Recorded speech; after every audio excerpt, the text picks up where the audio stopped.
नमस्कार दोस्तों, एग्जाम मित्र में आपका स्वागत है। आशा करता हूँ आप सभी अच्छे होंगे।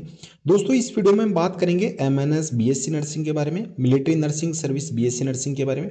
तो अगर आपको एमएनएस से बीएससी नर्सिंग करना है तो उसके लिए क्या एलिजिबिलिटी क्राइटेरिया, प्रोसेस क्या रहने वाली है, सारी जानकारी आपको ए टू जेड इस वीडियो में जानने को मिलेगी। तो वीडियो को शुरू से अंत तक जरूर देखिए। अगर आप हमारे चैनल पे नए हैं, चैनल को सब्सक्राइब करें, बेल आइकन को दबाएं जिससे कि आने वाले सभी वीडियोज की नोटिफिकेशन आपको मिल सके। तो दोस्तों, अगर आपको इंडियन आर्मी से नर्सिंग करनी है तो उसके लिए आपको जो सबसे पहले रिक्वायरमेंट रहेगी वो ये है कि आपको नीट का एग्जाम देना अनिवार्य है। ये कंपलसरी है। सबसे फर्स्ट रिक्वायरमेंट आपकी यही दी गई है एमएनएस के लिए। और नीट में आपका जो स्कोर है उसके बेसिस पे आपको शॉर्ट लिस्ट किया जाएगा। फिर आपका एक एग्जाम होगा जो एमएनएस के द्वारा लिया जाएगा। और फिर एग्जाम के बाद में आपका इंटरव्यू और फिर मेडिकल चेकअप होने के बाद में इसमें आपका एडमिशन होता है। तो ये मैंने आपको एक ब्रीफली आपको बता दिया कि ये प्रोसेस आपको फॉलो करनी है। अब इसमें आपको किस तरीके से करनी है वो आप जान लीजिए। सबसे पहले तो जो आपकी एनटीए के द्वारा एग्जाम किया जाएगा, जो नीट का एग्जाम होगा, ये सबसे पहले आपको देना जरूरी है। अगर आप इसमें ही पार्टिसिपेट नहीं करेंगे तो फिर आप एमएनएस के लिए जो एप्लीकेशन फॉर्म है वो फिल नहीं कर पाएंगे। तो नीट का आपको फॉर्म फिल करना है और इसमें आपको अच्छा स्कोर लेके आना है, क्योंकि इसके स्कोर के बेसिस पे ही स्टूडेंट्स को शॉर्टलिस्ट किया जाएगा। और उस शॉर्टलिस्ट में जिन स्टूडेंट्स का नंबर आएगा फिर उनका एग्जाम के लिए बुलाया जाएगा और फिर उनका इंटरव्यू होगा और मेडिकल चेकअप होगा। तो ये तीन प्रोसेस होती है। और जो आपका एमएनएस का एग्जाम है और जो ये सारी प्रक्रिया है एमएनएस के लिए, ये कंडक्ट करवाती है आर्म फोर्सेस मेडिकल सर्विसेज के द्वारा, एएफएमएस के द्वारा। तो जैसे कि आपने नीट का अगर आप काउंसलिंग करवाते हो तो उसमें भी आपका एएफएमएस का वहां पे ऑप्शन देखने को मिलता है। तो एएफएमएस से आप अपना एमबीबीएस का भी कर सकते हो, बीएससी नर्सिंग का भी कर सकते हो। लेकिन अगर आपको बीएससी नर्सिंग करनी है, जैसे एमएनएस है मिलिट्री नर्सिंग सर्विस, तो उसके लिए आपको फॉर्म फिल करना होता है एमएनएस का नीट का रिजल्ट आने के बाद में। फिर उसके बाद में आपका शॉर्ट लिस्ट किया जाता है। तो जिन कैंडिडेट का अच्छा स्कोर होता है नीट में, उन्हीं को ही उस शॉर्ट लिस्ट में उनको डाला जाता है। फिर उनका एग्जाम होता है। अब जैसे कि यहाँ पे आप देख सकते हैं, ये मैंने आपको प्रोसेस बताई है। अब जैसे कि यहाँ पे आपका जो नीट में आपने फॉर्म फिल किया, फिर उसके बाद में आपका रिजल्ट आता है। फिर एमएनएस का फॉर्म आपका जारी किया जाता है, जो आपका जारी किया जाता है ज्वाइन इंडियन आर्मी की तरफ से, जो ऑफिशियल वेबसाइट है उनकी तरफ से आपका जारी किया जाता है। और वो फॉर्म फिल करने के बाद में आपकी लिस्ट निकाली जाती है। फिर उस लिस्ट में जिन कैंडिडेट का होता है वो फिर जो आपका कंप्यूटर बेस्ड टेस्ट होगा वो टेस्ट के लिए जाते हैं। फिर उनका इंटरव्यू होता है और मेडिकल चेकअप होता है। तो ये प्रोसेस है।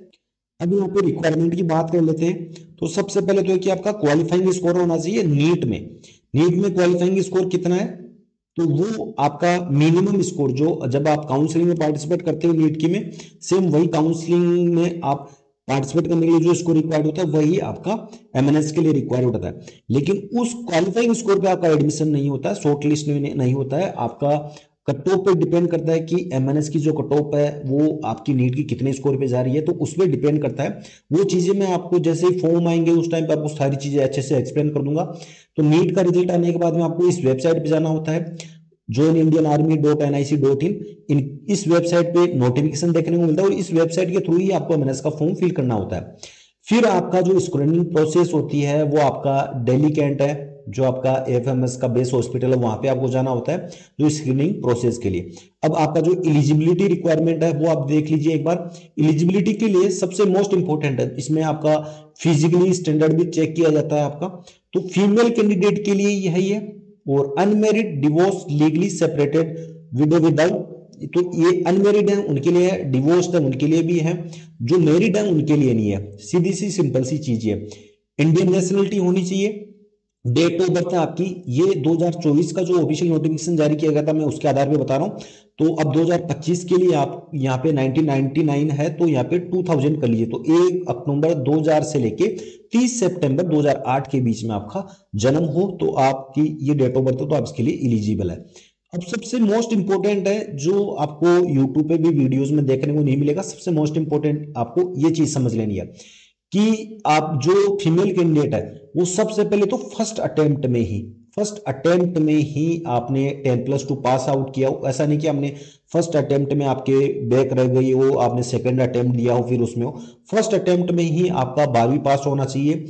जो 12 इयर्स का जो स्कूलिंग प्रोसेस है वो कंप्लीट होना चाहिए। ऐसा नहीं कि आपने जैसे कि 10th का एग्जाम दिया फिर आपने एक साल 11th स्किप कर दी फिर 12th में, ऐसा कुछ स्टूडेंट्स करते हैं। वो अगर आपने किया तो एलिजिबल नहीं है। मैं ये चीजें आपको अच्छे से समझा रहा हूँ। यहाँ पे आपका 12 ईयर स्कूलिंग प्रोसेस आपकी कंप्लीट होनी चाहिए और आपका 12वीं में फिजिक्स, केमिस्ट्री, बायोलॉजी और इंग्लिश आपका एक और सब्जेक्ट होना चाहिए। और इनमें आपका एग्रीगेट मार्क्स वो 50% से नीचे नहीं होना चाहिए। रेगुलर स्टूडेंट्स हैं वो इसके लिए एलिजिबल रहेंगे, चाहे आपने कोई कहीं से भी स्टेट बोर्ड से किया हो, सीबीएसई बोर्ड से किया हो, कहीं से भी ही वही इसके लिए एलिजिबल रहेंगे। जो काफी सारे स्टूडेंट ऐसे हैं जो स्कूल नहीं जाते हैं, रेगुलर जो 12वीं पास नहीं करते हैं, तो उन वो इसके लिए एलिजिबल नहीं है। सबसे फर्स्ट जो है आपका डाउट रहता है, क्योंकि पिछले साल भी यूट्यूब पे कुछ बड़े बड़े मान्यता प्राप्त जो इंस्टीट्यूट है उन्होंने इस तरीके से कहा था कि सभी फीमेल कैंडिडेट हैं वो एलिजिबल है। तो फर्स्ट अटेम्प्ट में अगर आपने 12वीं पास किया तो एलिजिबल है। और सेकंड मोस्ट इंपॉर्टेंट है, जो इन चीजों को स्किप करते हैं वो है रेगुलर स्टूडेंट्स, और बाकी 50% होना चाहिए। फिजिक्स, केमिस्ट्री, बायोलॉजी और इंग्लिश एक और सब्जेक्ट आपका होना जरूरी है। तो ये आपकी होगी एजुकेशनल क्वालिफिकेशन।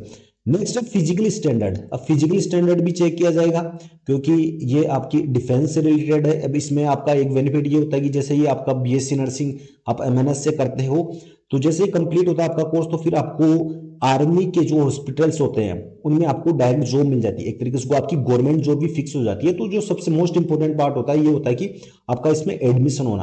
अगर आपका इसमें एडमिशन हो गया तो फिर आपकी लाइफ सेट है। अब इसमें फिजिकल स्टैंडर्ड में आपका क्या चेक किया जाता है, एक तो आपकी सबसे इंपॉर्टेंट है हाइट। सबसे मेन जो आपकी मायने रखती है वो हाइट ही है। 152 सेंटीमीटर आपकी हाइट होनी चाहिए, 152 सेंटीमीटर। अब आप देख लीजिए कि आपकी कितनी हाइट है। अगर 152 मिनिमम है तो आप इसके लिए एलिजिबल है, इससे नीचे नहीं होना चाहिए। और जो नॉर्थ ईस्टर्न जो हिली एरिया में स्टूडेंट्स हैं, जो भी फीमेल कैंडिडेट है, उनके लिए 147 रखा गया है। जो नॉर्थ ईस्टर्न स्टेट्स हैं मिनिमम आपकी हाइट 147 होनी चाहिए। अगर आप नॉर्थ ईस्टर्न स्टेट्स में नहीं है तो फिर आपकी 152 मिनिमम आपका यहाँ पे रखा गया है। और यहाँ पे जो एज क्राइटेरिया वो मैंने आपको बता ही दिया कि आपका जो एज क्राइटेरिया है वो क्या होना चाहिए। तो हाइट को लेके भी बहुत सारे फीमेल कैंडिडेट्स को डाउट रहता है कि सर कितनी हाइट होनी चाहिए। तो ये आपका फिजिकल स्टैंडर्ड आपको यहाँ पे फुलफिल करना होगा। अब नेक्स्ट है आपकी जो स्क्रीनिंग प्रोसेस है, उसके लिए जो भी कैंडिडेट शॉर्ट लिस्ट हो जाएंगे, शॉर्ट लिस्ट कैंडिडेट हैं, फिर उन्हें फॉर्म फिल करना होगा। ये मैंने आपको चीजें समझाई दी कि आपका एग्जाम होगा जो आपका टोगीगा या इसे TOGIG भी बोल सकते हैं, जिस तरीके से भी आप कंफर्टेबल हो वो बोल सकते हैं। तो वो आपका एग्जाम होगा। सिलेक्टेड होने के बाद में जो शॉर्ट लिस्ट कैंडिडेट है वही एग्जाम के लिए एलिजिबल होंगे, अदरवाइज दूसरे कैंडिडेट नहीं होंगे।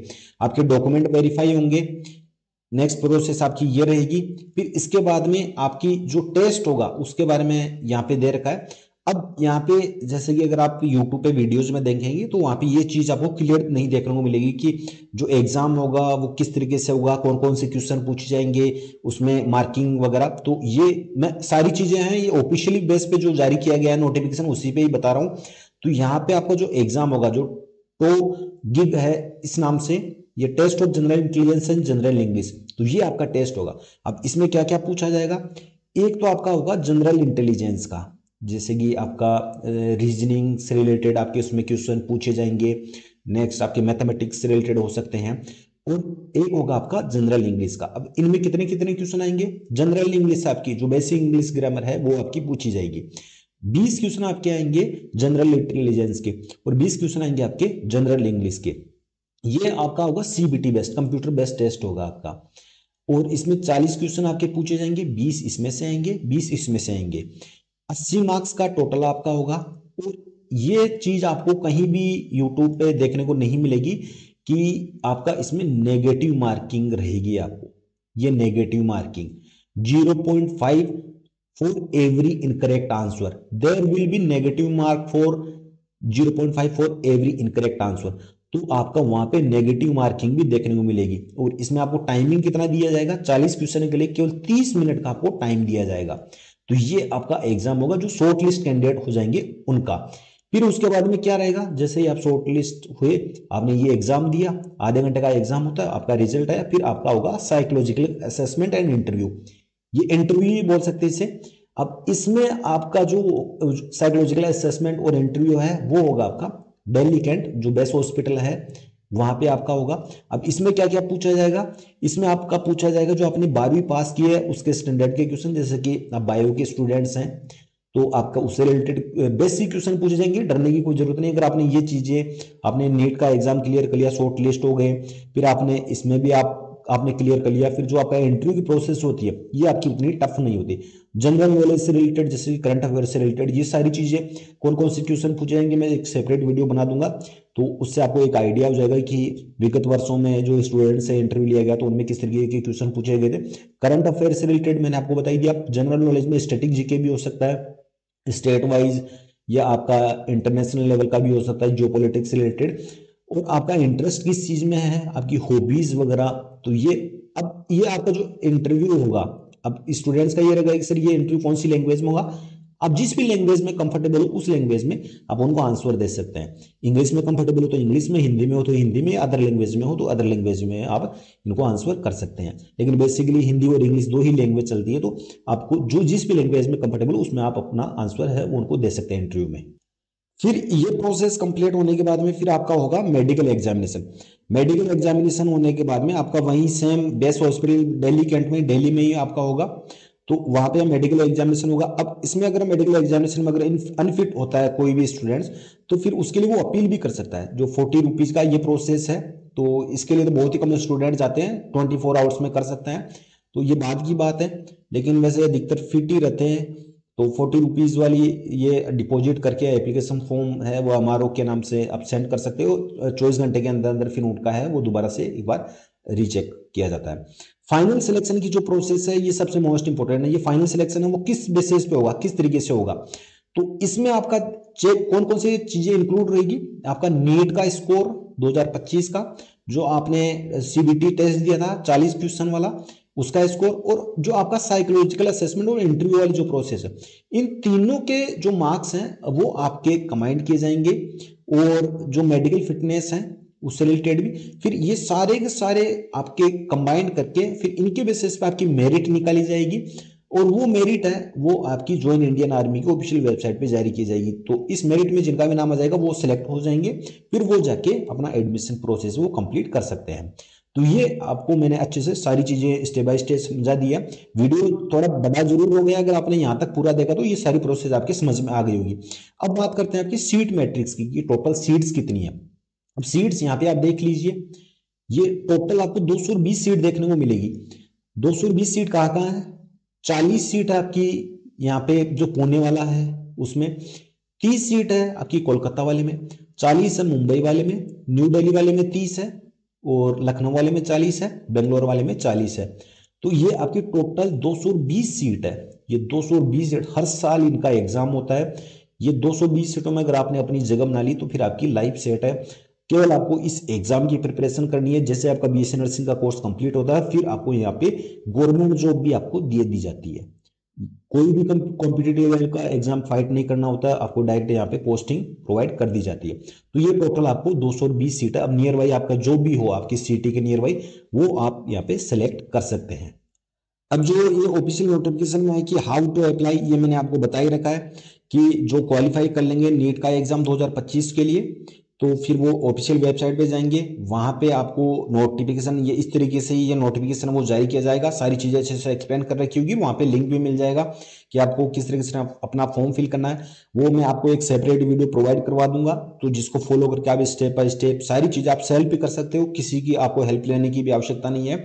तो ये अप्लाई करने की प्रोसेस है कि आपको यहाँ पे किस तरीके से अपना एप्लीकेशन फॉर्म फिल करना है। आफ्टर नीट का जो आपका रिजल्ट आएगा उसके बाद में आपकी जो फीस है वो आपको कितनी पे करनी रहेगी, तो 200 रुपए आपको यहाँ पे करनी रहेगी। 200 रुपए SC ST कैटेगरी वालों के लिए कुछ भी नहीं है, तो 200 रुपए है यहाँ पे आपकी फीस रहेगी।